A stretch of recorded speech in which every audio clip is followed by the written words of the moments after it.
दर्शकों नमस्कार, स्वागत है आपका ऐसे न्यूज़ चैनल पर। दर्शकों, आज हमारी टीम है सतलोक आश्रम सोजित में लगी इस प्रदर्शनी में आध्यात्म का खजाना परोसा गया है।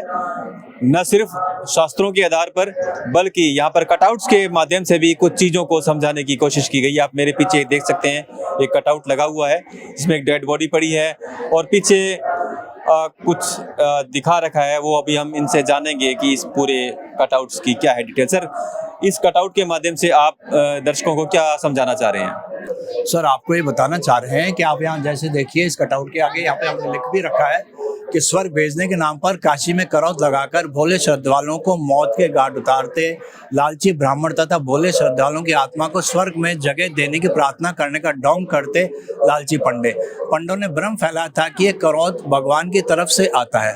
तो अब इसमें मैं आपको ये बताता हूँ, हमारे पुराने समय में बुजुर्गों को जब ऐसा ये भ्रम फैलाया गया था कि जो मगर में जो मरता है वो जो है क्या कहते हैं नरक में जाएगा और जो काशी में जाएगा उसे स्वर्ग प्राप्त होगा।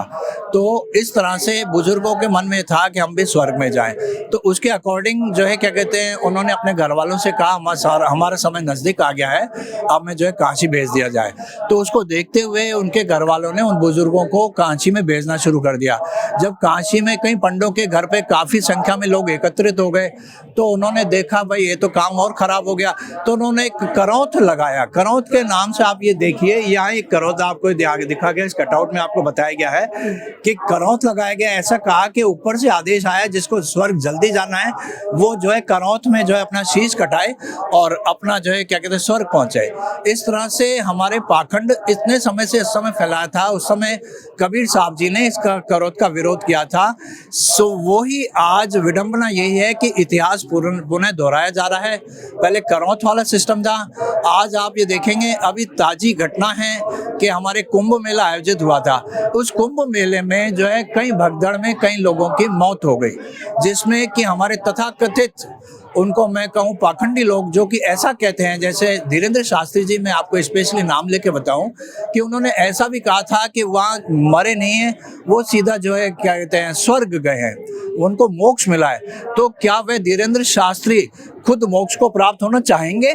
और ठीक आज उसी के अकॉर्डिंग उस समय हमारे कबीर साहब जी ने जो है इसका विरोध किया था।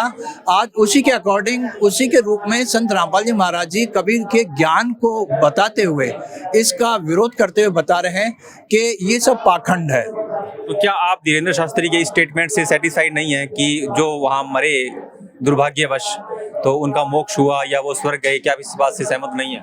जी नहीं, बिल्कुल भी हम सेटिस्फाई नहीं। ये कैसे हो सकता है भगदड़ में किसी की मृत्यु हो जाए, किसी के घर वालों की इस तरह से मौत हो जाए, तो आप बताएं कैसे सेटिस्फाई होगा उस घर का? तो एक आदमी मर गया, कई लोगों की वहाँ जाने चल गई और आप हमें ये बहला फुसला रहे हो कि आपके घर वालों का मोक्ष हो गया। बिल्कुल गलत है ये। किस तरह से, फिर किस तरह से माना जाए, किस तरह से होता है मोक्ष? मोक्ष वो है कि आप सद्भक्ति करेंगे, आपका आसानी से प्राण निकलेगा। जो हमारे गुरुजी संत रामपाल जी महाराज जी आपको सद्भक्ति देते हैं, उसके अकॉर्डिंग आप मोक्ष तक जा सकते हैं। क्या भक्ति देते हैं आपके गुरुजी? किस तरह से उसको आप सतभक्ति बोल रहे हैं? हम उसको सतभक्ति इस तरह से बोल रहे हैं कि हमारे धार्मिक शास्त्र हैं, हमारे सभी धर्म ग्रंथों के धार्मिक शास्त्रों में वो प्रूफ करके दिखाया हमारे गुरुजी संत रामपाल जी महाराज जी ने कि ये आपकी सतभक्ति है और आपको इस तरह से भक्ति करते हुए मोक्ष को प्राप्त करना चाहिए। सर, जिस तरह से सुनने में आ रहा है कि संत रामपाल जी महाराज तो जो है देवी देवताओं की भक्ति करवाते ही नहीं है, ये तो हिंदू धर्म के बिल्कुल विरुद्ध साधनाएं करवा रहे हैं, ये एक अलग ही अपना कुछ समाज तैयार कर रही हैं, तो आप इसको किस तरह से शास्त्रों से प्रमाणित मान रहे हैं? सबसे पहले तो मैं आपकी इस बात का खंडन करता हूं कि संत रामपाल जी महाराज देवी देवताओं की भक्ति छुड़वा रहे हैं। सर्वप्रथम मैं आपका इसका खंडन करता हूं क्योंकि मैं भी उनका अनुयायी हूं। सर्वप्रथम वो प्रथम मंत्र में इन देवी देवताओं, पंच देवता जो मुख्य रूप से उनकी ही भक्ति करवाते हैं।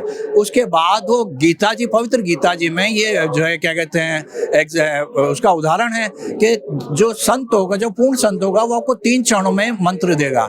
उसके बाद वो हमें 3 चरण पूरे मंत्र पूरे करवाते हैं, जिससे हमें पूरे गारंटेड है कि हम मोक्ष को प्राप्त होंगे। तो संत रामपाल जी महाराज ही ये मंत्र दे रहे हैं या वही एक सही संत हैं, इसका क्या प्रूफ है? इसका यही प्रूफ है कि संत रामपाल जी महाराज जी ने सभी धर्मों के धार्मिक ग्रंथों से प्रूफ किया है कि ये आपके भगवान है और ये मंत्र हैं, और जो कि धार्मिक शास्त्रों से भी प्रूफ है। कई पुराने संतों के, जैसे गुरु नानक साहब जी के, कईयों के उन्होंने एविडेंस दिए हैं कि उन्होंने भी ऐसा मंत्र का सुमरन किया। ऐसे हमें बिल्कुल कॉन्फिडेंस है कि हाँ भाई सत मंत्र यही दे रहे हैं, और आज तक किसी ने ऐसा कुछ बताया भी नहीं है।